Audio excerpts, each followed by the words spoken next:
Man, it's Friday and the weekend's here and it's going to be cold again and it's another Octopod Live dive. Thank you so much for being in here with us. He's Zach. I'm Brad. Yeah. And we're going to wait on the room to populate. Love the thumbnail today, Zach. Our audience is so creative. So creative. For David and Goliath, what do you think podcasters would have been saying leading up to that great battle? I think it would have been how people are talking about the Patriots right now. No chance. Have you seen Seattle's defense? Have you seen Goliath's size? David doesn't stand a chance. Yeah. Well, see, I think they might be talking about how maybe the P4, the Philistines, shouldn't even be in this battle. You know, they're judged by a completely different criteria than the Nephilim. And so they shouldn't even you shouldn't even have a Philistine going against a giant. Right. It's not nobody's going to watch. Nobody's going to watch. But then after that, though, there'd be people like, well, Goliath, like, I mean, had he really played anybody? I mean, he's big, he's strong, but like, hey, has he really done it on a big stage like this before? Well, let's talk about why David wasted those other 4 stones. I mean, why in the world would you ever pack 5 if you really had faith? Why pack 5? Why not just 1? I mean, I don't understand the leadership and the coaching. Doesn't make much sense. That's funny. That's a bit that could continue for a little while, quite frankly. I don't think people want it to, but it could. No, I don't mean today. No, we'll move off of it today, but somewhere down in the future. So, drink made for president. His name is Fred Gaskin. People are red hot early on. Happy Friday. We're locked in. This is great. So the point that I wanted to start with today, and the title, Needed, Alex Golesh is so different. I think there's this idea that Auburn fans want or have had, like, what does it mean to be an Auburn man as a football coach? Well, you got to be humble. You have to be meek. You have to be soft spoken, or you gotta always build the opponent up, or you have to kind of coach speak it. And that's not who Auburn has as the head football coach right now. Can we play? Sure. Can we play the clip of Alex Golesh? This is after his team beat Syracuse a couple of years ago. All right, here it is. You know, when you get a group of guys to buy into a vision, they had no reason to. I'd never been a head coach and asked for blind faith, and they bought in. And we weren't perfect. We're imperfect in every way, but gosh darn it, man, like, man, oh man, we just went and whooped that ass, didn't we?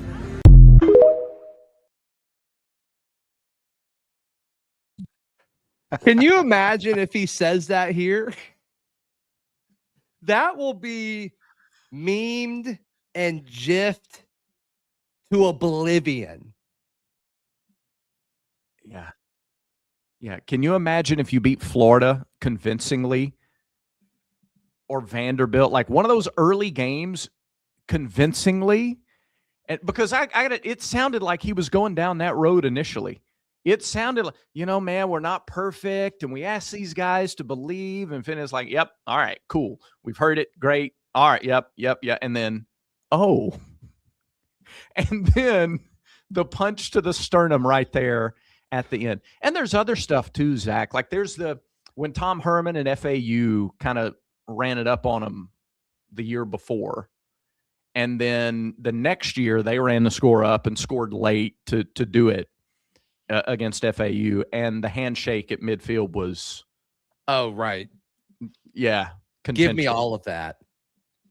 That's who Auburn has as their football coach right now.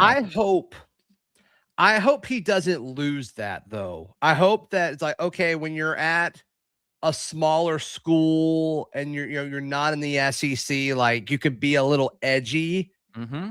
I hope he keeps all of that. And clearly the competitive drive is there. I don't think he slept since he got in the job. We've talked about that before, which is great. Yeah. But I hope on game day and wins and all of that I hope he keeps that. Yeah, because Auburn has had some coaches in the past that like tried to be that but weren't. I thought Harsin tried to have a hard edge to him, but he didn't really. There was no substance there. I tell you what, when Harsin and his second media days came out and was like, they came at me, and it didn't work. Yeah. So, oh, wow. Wow. The team just didn't have the firepower to back it up. Right. It was July speak, but there wasn't anything to back it up. Yeah, I mean, he didn't have a quarterback. I mean, I thought Gus had it early, but lost some of that. I mean, talking to Kirby after the Georgia game here in 17, talking about how we'd see him again at the SEC championship. We'll see you again in Atlanta. That's good. That's good stuff. And I think that maybe we need that here. We certainly haven't had it consistently in a while.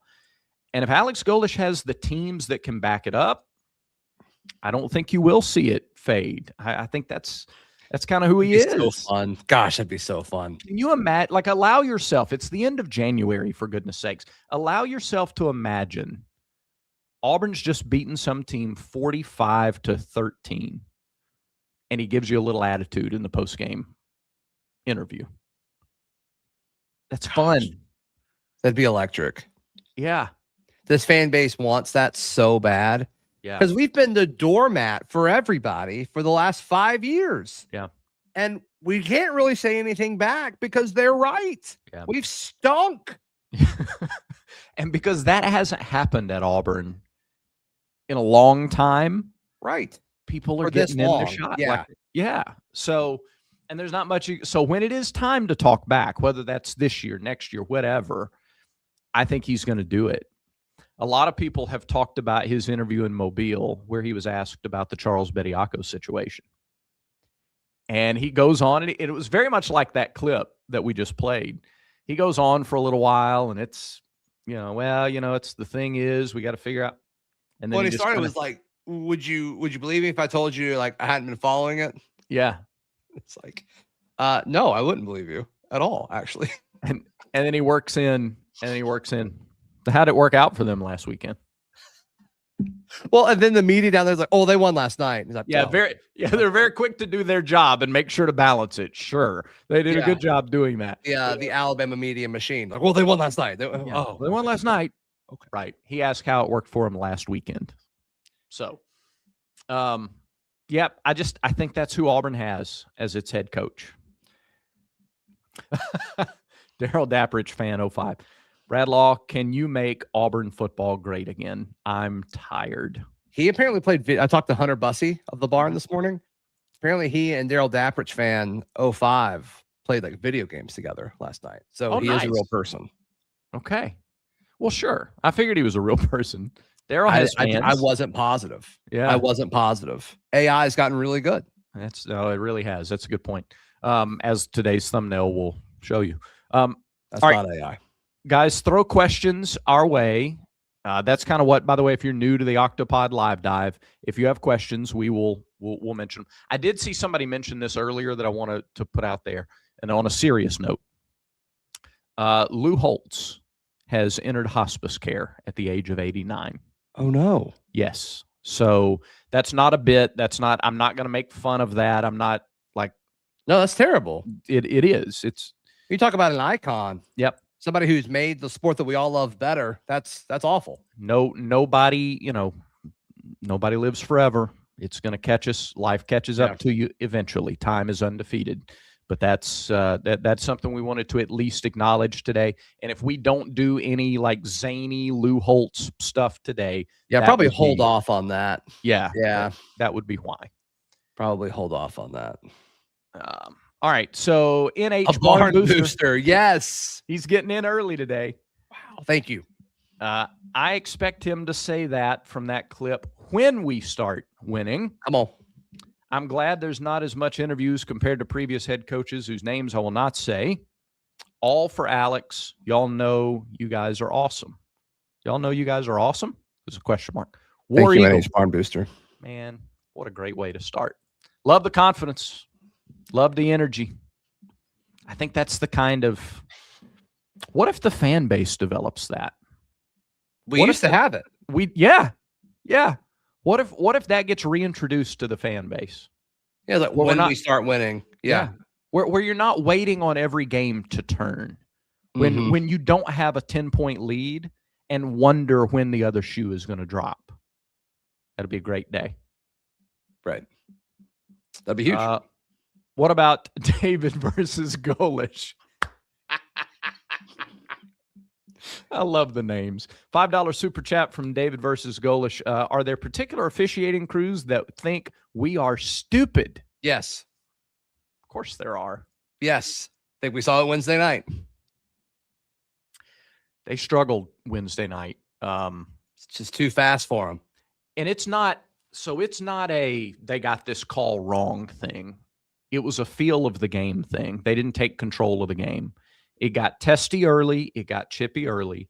You're going to make one or both sides mad if you hand out harsh fouls early in games, but you have to do that or else it's going to get worse.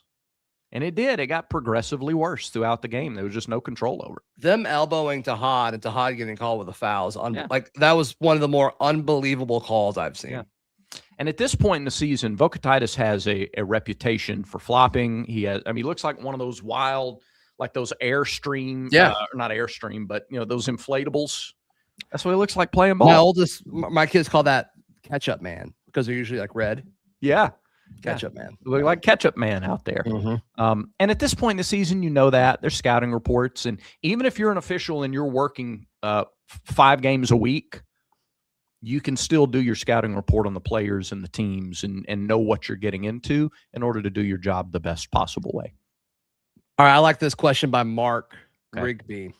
Who wins 10 games first, Golesh or Sumrall? Ooh, boy, that's an awesome question. It is an awesome question. I mean, I have to say Golesh. I can't.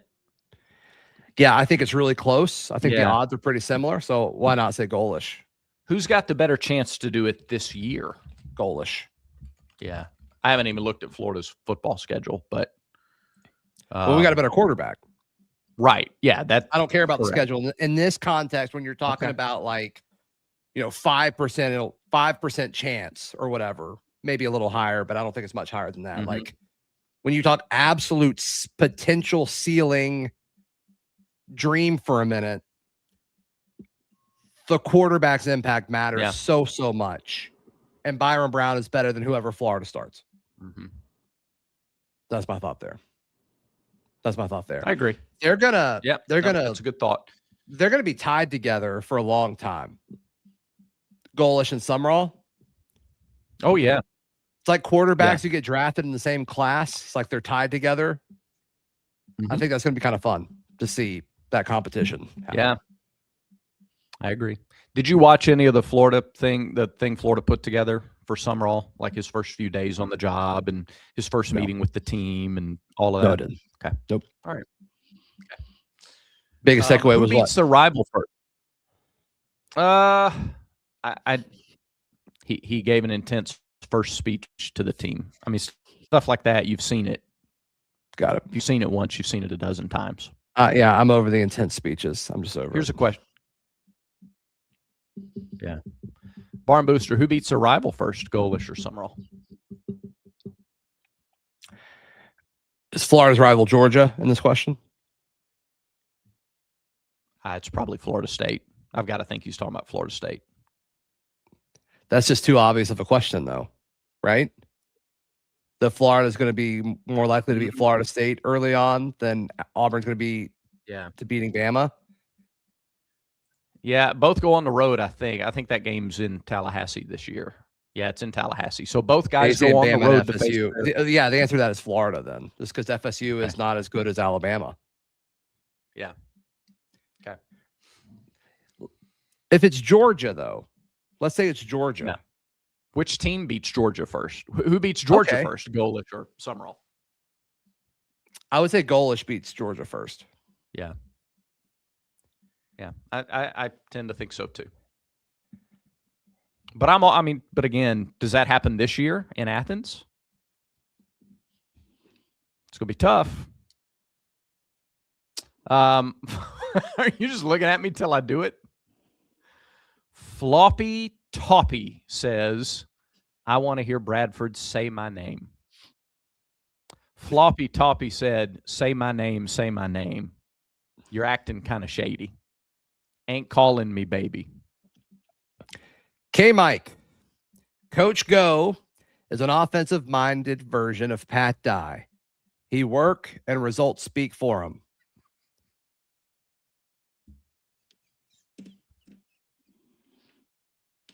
I love reading super chats exactly the way they're typed. That's one of my favorite things we do on this Friday version. Sure. An offensive-minded version of Pat Dye. Yeah, I've heard that comparison. Now, part of that is, as Auburn fans, we just so desperately want the next Pat Dye. We want so badly the next Pat Dye. Yeah, we said this about Harsin, too. Yeah, we did. So I just want to be careful with that. But I understand the comparison. I think he, like, the more he talks and the more you see him work, he was posting pictures from a plane at 7:30 this morning. This morning? Yeah. He's on another plane? Yep. Good. I said it before. He reminds me of Bruce Pearl when he got the job at Tennessee. Just, he's going to outwork you. He's going to be charismatic. He's going to appeal to the fans. He's going to do whatever it takes. And he doesn't mind getting a dig in at the rival every now and then. He's going to be who he is. Mm-hmm. And, boy, it translated really well for Tennessee and for BP. That's true. That's true. So, we were at Tiger Talk last night, and Steven, we asked the question, like, how often do you talk to BP, just, I mean, in general, about basketball stuff? He says, actually, usually never about basketball stuff. It's usually BP needs tickets, so he's asking me about tickets. And I loved that. Like, BP's like the rest of us. He's just looking for tickets now. Yeah, he's done. He just wants to be there. He just wants to be there and get tickets. So, and I love that, too, because he's letting his son do his job. Yeah. So I think that's great. He is like, if you go to a crowded high school basketball game and there's a dad way off to the side, BP is that dad because he's at every one of these home games. Like, I can't remember a game that he wasn't at, but he doesn't go, like, he doesn't get in the middle of people. He stands in the back near where the players come out of the locker room. He's not looking for the spotlight. He's just watching. And I think that's been a really cool part of this journey this year. I think it's kind of a good picture of Auburn. Like, people still want to be here. Yeah. You know, it's pretty cool. Yeah. Pretty cool. All right. Where are we going next? That's a good question. I don't know. Do you want to talk a little basketball? Can they win? Can Auburn win tomorrow night? Yeah, I've got a show going up later today on Locked On Auburn's feed about I did a crossover with Eric Kane of Locked On Vols, who nobody loves Golesh more than that guy. Goodness gracious. Tennessee people love Golesh. Stephen Pearl, not so much. Not so much. We both picked it to be super close. I think I said 78-76 Auburn. Yeah. Is it 5? No, is it 6.5? I was blown away by the line that dropped earlier today. Blown away by it. It seems blown so away. High. It has to shift. It's way too high. It's 5.5 on FanDuel right now. 5.5 points. 5.5 for Tennessee. That seems ridiculous to me. But why? That's just a lot of points. I don't care where the game's being played. 5.5's a ton. Yeah, I don't think it's that many. I'm not trying to push back just for the sake of pushing back because it's only 2 possessions. Like, you could be down 5. You could be down 4 and foul late and 2 free throws and that'll push you over. Their home games, well, they lost to Kentucky by 2. They had like a 17-point lead in that game too. Yeah, they did. Beat Texas A&M in double overtime, beat Texas by 14, and those are the only conference games that they've had at home so far. So, yeah, okay. Yeah, they played closer at home than I thought. 2 of those 3 games were... No, you think I'm stupid. That's fine. Much closer. That's fine. No, I don't think you're stupid. I don't think you're stupid. We got another super chat. NH Barn Booster. Summerall saying you have to earn your logo while he's wearing a Florida logo means you're wearing the logo on layaway. Make a payment first. My thing is you earn the logo when they offer you a spot on the team. Yeah. Yeah, you earn the logo sounds like a lot of macho bravado without a lot of substance. Yeah. Without a lot of sub. And yes, and to do it while wearing the logo. So he has earned it by doing the exact same amount that those players have done, which is show up, take the job. Right. Yeah. Weird thing. Florida people eating it up. I think everybody else is like, this is weird. Yeah. David versus Golesh says, are we so back if we win Saturday? Yeah. Yes. We will have never been more back than if we win on Saturday. Absolutely. I don't even think I'll tell you the Texas game flipped a switch for me because Florida, okay, you beat Ole Miss in Florida and those are monumental wins and you get to a game over 500 in the league and you do what no Auburn team has done in 30 years. Okay, whatever. This team beat Florida. So if you can win in Gainesville, you can win anywhere.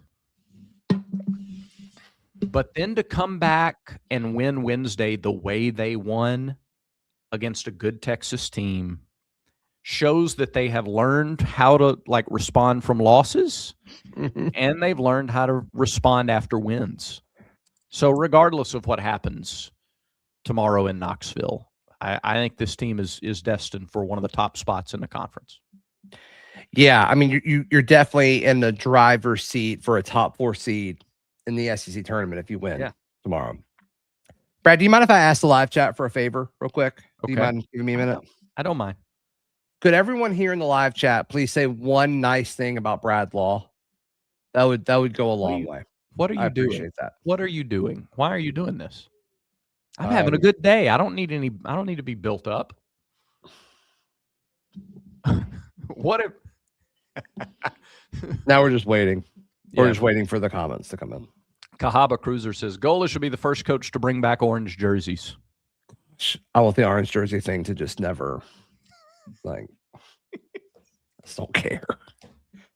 But how about when Harson's staff trolled the fan base for no reason? Yeah. That was crazy. That was one of the more absurd things I've seen a head coach do.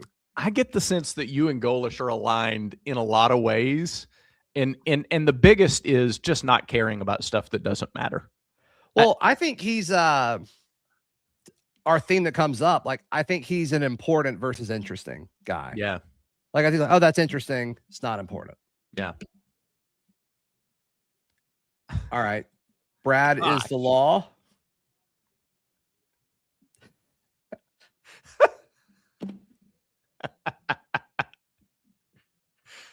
That's not a compliment. I'm not the type of guy to wear a fake mask. Why is that so funny? I don't know why it's so funny to you. It's funny to Zach and probably to Cahaba Cruiser. I've visited Mexico 3 times. What does that even mean? See, I don't know, but I don't think it's a compliment. I don't think it's meant as a compliment. Lord. All right, AI people, do your stuff on that one, please. Thank you. Oh, that's awful. Whew. Oh, is this the stuff? Is this what happens on the Barncast that leads to these memes and creations? Yeah. Okay. Parallel park to train. Encounter the dinosaurs just once. I am the Big Bang. A lot of people don't know that. They just call me Big Bang Brad. Big Bang Brad.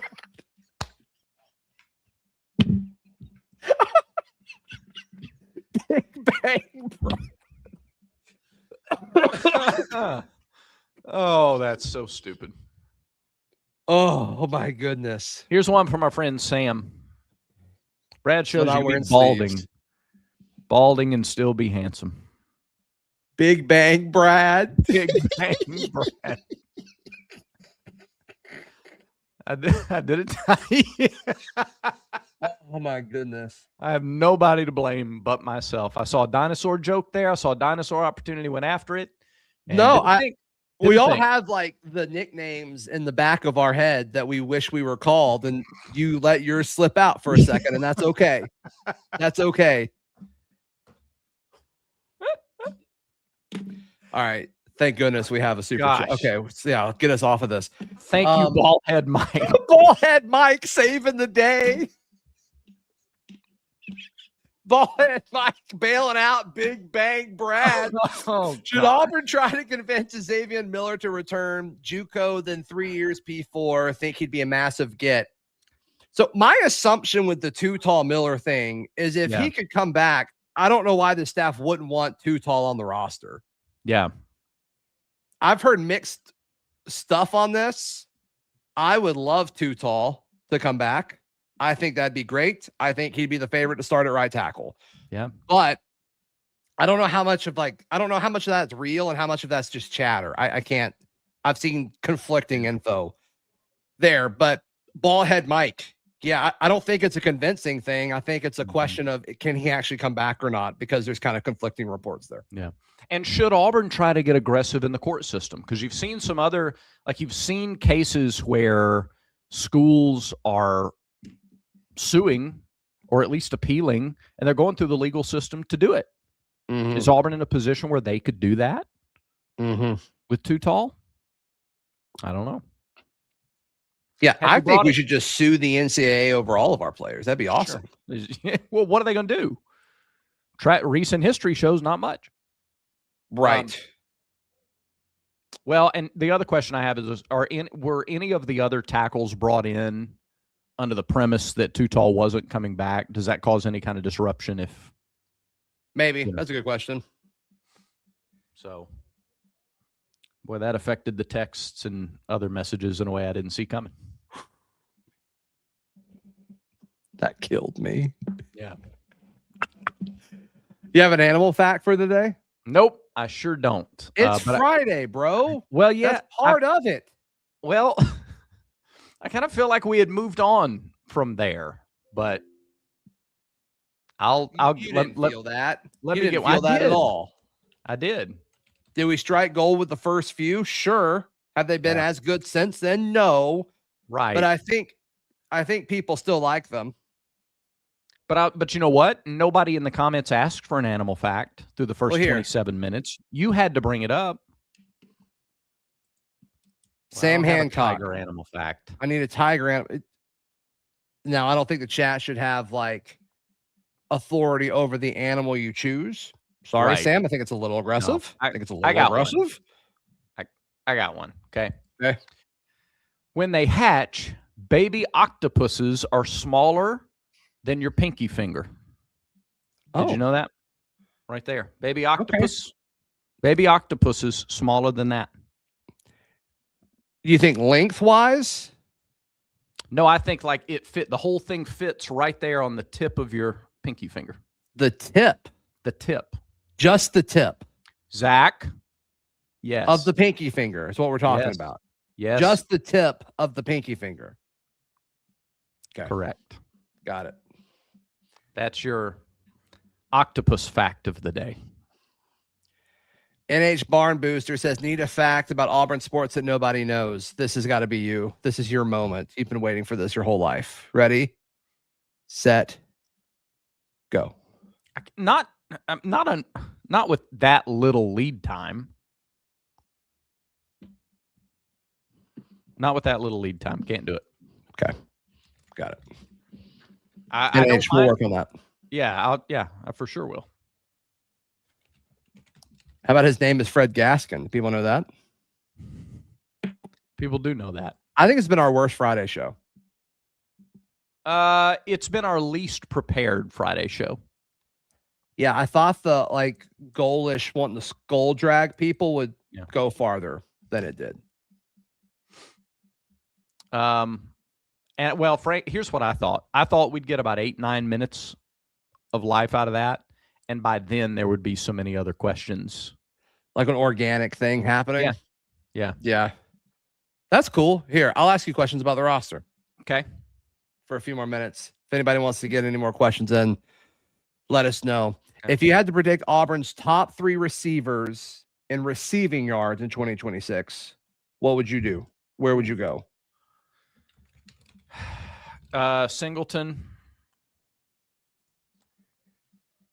Let me pull up the guys so I don't forget about anybody. Yeah, I think it's Singleton, Koger, and then whoever wins between Neptune and Bryce Kane. And I also think Duke Smith is fascinating in all of this. That's true. Boy, we haven't talked about Duke Smith at all, have we? No. Some people forget that he's a human, but he's real. He's on the team. Yeah.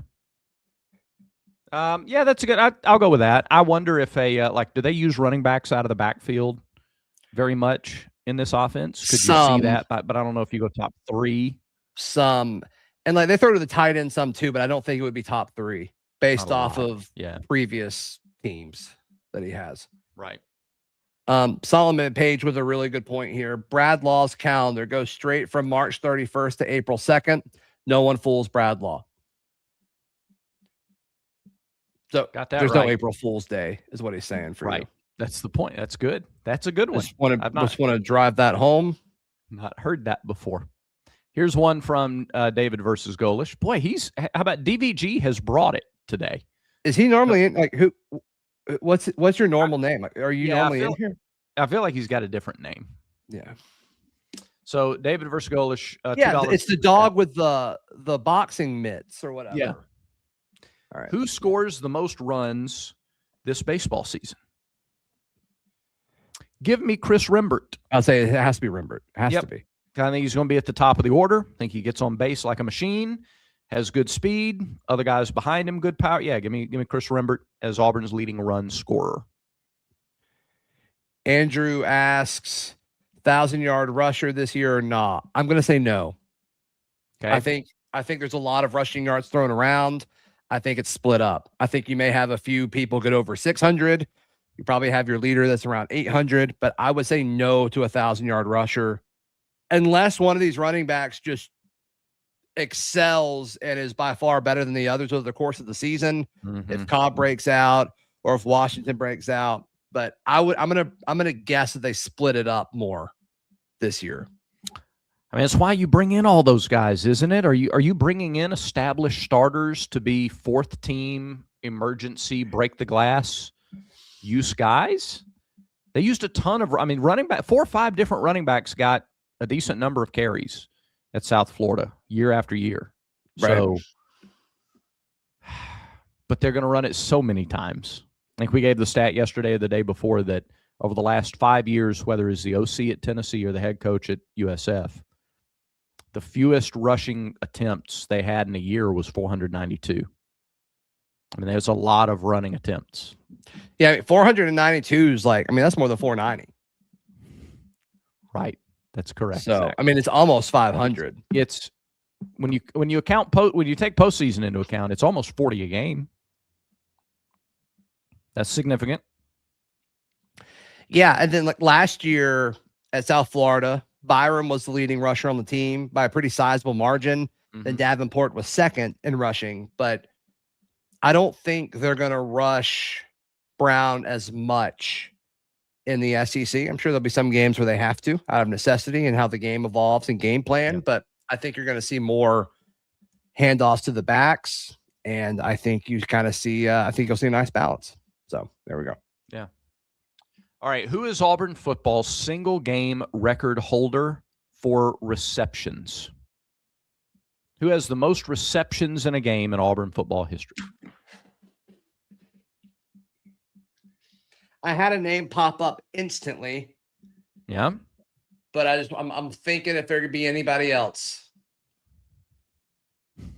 Well, you're not penalized for being wrong. Ryan Davis popped up right away. Well, Cahaba Cruiser thought Ryan Davis too, and that is incorrect. He's actually third. He and Darvin Adams are tied for third with 12 in a game. Give me an era. Is it recent? Recent is relative. If I give away the era, I think it will give it away. So before Ryan Davis. Be nice, Robert.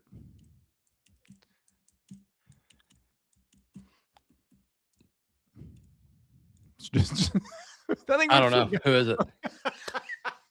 I'm looking through the responses here. I see Anthony Mix, Sammy Coach, Shane Wasden, Terry Beasley, Courtney Taylor. Robert said not Preston Howard. Right. Yeah. Which is accurate. It's not Preston Howard. It is not Preston Howard. No, he played after Ryan Davis. Willie Gaucher. Yeah, that's why. Willie Gaucher. 17 catches against Arkansas in 1995. What? 17 catches. Willie Gaucher. I don't know what to do. I don't even know what to say. Willie Gaucher was a problem in the mid-90s for defenses. Willie Gaucher and Karsten Bailey and Tyrone Goodson. Like Auburn in the 90s, Bowden got that passing offense in and said the heck with Stephen Davis in the running game. But still, he brought in some dudes that could catch the ball. How about that? Yeah. How many yards did he have in that outing? Do you have that? No, I don't have that up. Let me see. It's got to be in here. Yeah, 222. This is what I was thinking. Zatch package says, I don't think that's recent, no matter how relative. Yeah, I'm with you. Oh, stop it. 95 is only it's only 31 years ago. It's not ancient. That's not ancient, Zach. Oh, I was recently born? Are you kidding me? Okay, but I was 14 when that game was played. It's not that long ago. That doesn't make today's show. No, it's not either. Horatio Fields going to Ole Miss. Did you see that? I heard about that a few days ago. It's official? Yes. I think it's a good ad. I think Horatio Fields is a good player. Sure, it was all. Never mind. Yep. So they've added one. How about this? And I'm only I asked that trivia question because somebody wanted a piece of Auburn. No, that's a great one. Trivia that nobody. That's a great one. Do you want another one? Yes. Can you name the top 5 in career receiving yards? No, I can't. How many of the top 5 can you get?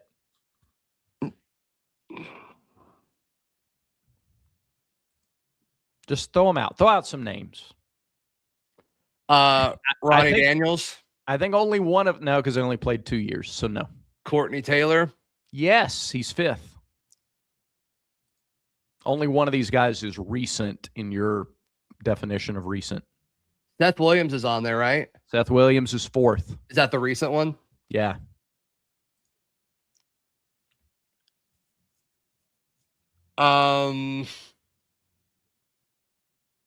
Top 3. Darvin Adams. Nope. Really? No, he's 8th. How about that? He only played 3 years. In 08, he didn't have a lot of stats. He racked up in 09 and 2010. Any of the 04 guys? No, you don't consider them recent, but no. I mean, Courtney Taylor was the only one from 04. Anthony Mix? Let me give you the top 10 because I just think this is interesting. Yeah, sure. Top 10 career receiving yards. Lawyer Tillman, 10. Number 9 is Freddie Wagand. Can we go 1 first? 1 through 10? Sure. Thank you. Terry Beasley is 1. 2507. 2,507 receiving yards is the most all-time at Auburn. Sad. That should be a higher number. That's incredible. Yeah. All right. Beasley 1. Tyrone Goodson 2. Would have never gotten that. Okay. Nope. Karsten Bailey 3. Okay. Seth Williams 4. Courtney Taylor 5. 6th, Emory Blake. How about that? Emory Blake. Just consistent. 09 through 12. Okay. Frank Sanders 7. Darvin Adams 8. Freddie Wagand 9. Lawyer Tillman 10th. Where is Cam Coleman on that list? I don't have it. I have just 1 through 10. Okay. But he had, what do you have, 1,300? I think he had 1,300 yards in 2 years. Sounds right. So that's about 500 yards away from the top 10. Okay. So there's probably a few more down. Gotcha. Yeah. Tillman was 1,808. Gotcha. All right.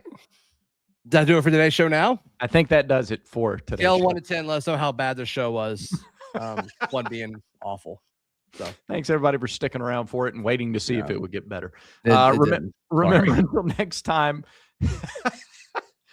everyone has vices. Make sure Village Vice is one of yours.